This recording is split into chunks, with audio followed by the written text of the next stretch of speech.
Hello, is this thing on again? Hello, what's up everyone? Welcome to my another tutorial. Today I will be teaching how to do a choker fan, right? So, a choker fan looks like that. I'll do another one right now.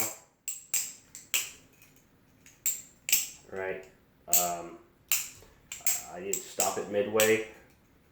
Some people do choker fans where they do like that, where they just do it from an opening to a close, like a flourish, right?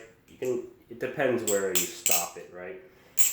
So how I started to learn how to do choker fan, right? So this video will demonstrate a different perspective on how I learned the choker fan, and I'm hoping this video can try to explain how to perform a choker fan, right?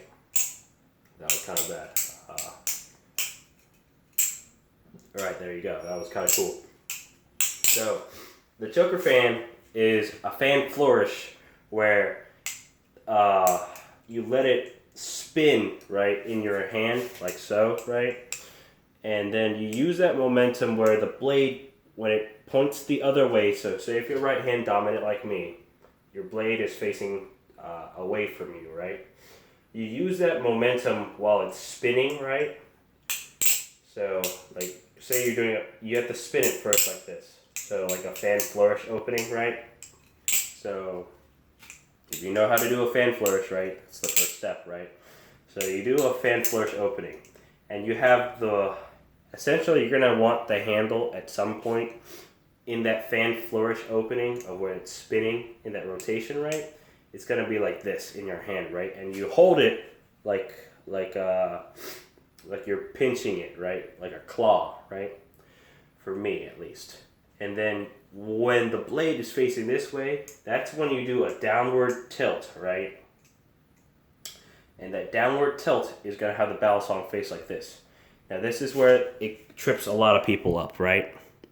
So, from this downward tilt, right, what you want to do with your safe handle that you're holding on, right, or the bite handle, doesn't matter which handle, see how my fingers are? They are twisting it, right? Like you're twisting it like a stub or a screw, right? Like you're screwing in like a bolt, right, into a car, or like a bolt, right? Something like that, right? It's that motion, right? So that motion, right, the first motion you're going to do is it's going to spin, right? It's going to spin from holding your, where between your thumb and index, right? It's going to spin to your thumb and middle, right? And then you can have it's going to somehow end like this, right? Between your middle and index, right? And then you can close it. It's all on momentum. See? Like that, right? It will take some practice. To demonstrate how hard it is, right? I'd classify the choker fan as an intermediate to an advanced balisong fan flourish, right? But it is essential to have in your tricks and combos. So I'll demonstrate with my right hand, which I have mastery over, right? It's my dominant hand, right? I can perform choker fans just fine on my right hand. But my left hand, for example, might be where a lot of you guys are. Like this will be the example of what you're probably going to see, right? So I'll do it from this side of point of view now, where it's kind of funky, right? Like you can sort of get the movements out, but it's not smooth out yet. That's going to be normal in the first couple days of trying this trick. See, it's not as smooth on my left hand, but it gives an example of progression where at first, like you kind of get used to where,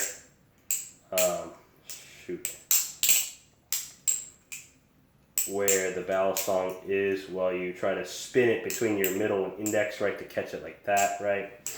I will be switching sides back to my dominant hand to show you. start inputting some things now into these videos where what you can do after doing those certain tricks. So a choker fan can easily be done to a close, right? Like that.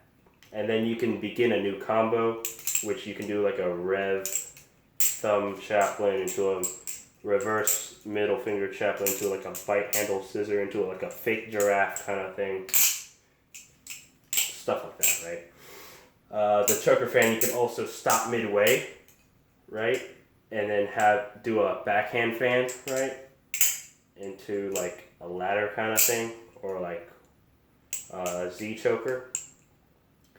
Those are the tricks I like to perform after doing a choker fan. That's just me personally, but I probably use the choker and then a backhand fan into, I guess, I don't know what's that called, like a thumb rollover, I guess, into a close. But yeah, the choker fan, yeah, I'd say performing the spinning motion, right, of trying to get it between all your fingers would be the hardest part of this trick. Once you get that down, right, and smooth it out, right, it will be a nice trick to your arsenal. But yeah, that was my tutorial on the choker fan. So yeah, I know it's not a really good step-by-step, but I'd say that and the scissor are probably the more, like, you need to have them in your trick arsenal, you know, as a way to progress to further advanced tricks and or motions, right? Stuff like reverse behind the 8-ball, you can find tutorials on that on YouTube.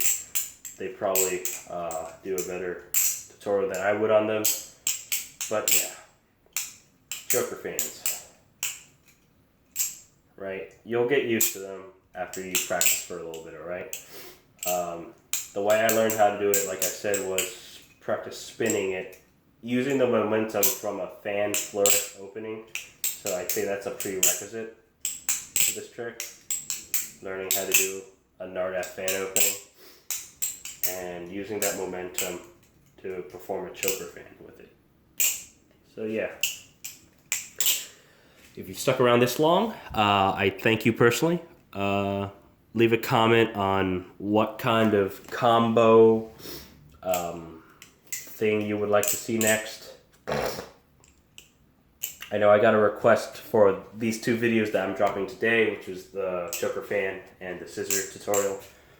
I was also asked to do a beginner/intermediate combo. So I think I will drop that next. I have a couple ideas of what a good intermediate combo would be. So yeah, cool. Thanks for watching. Yeah, I'll see you later.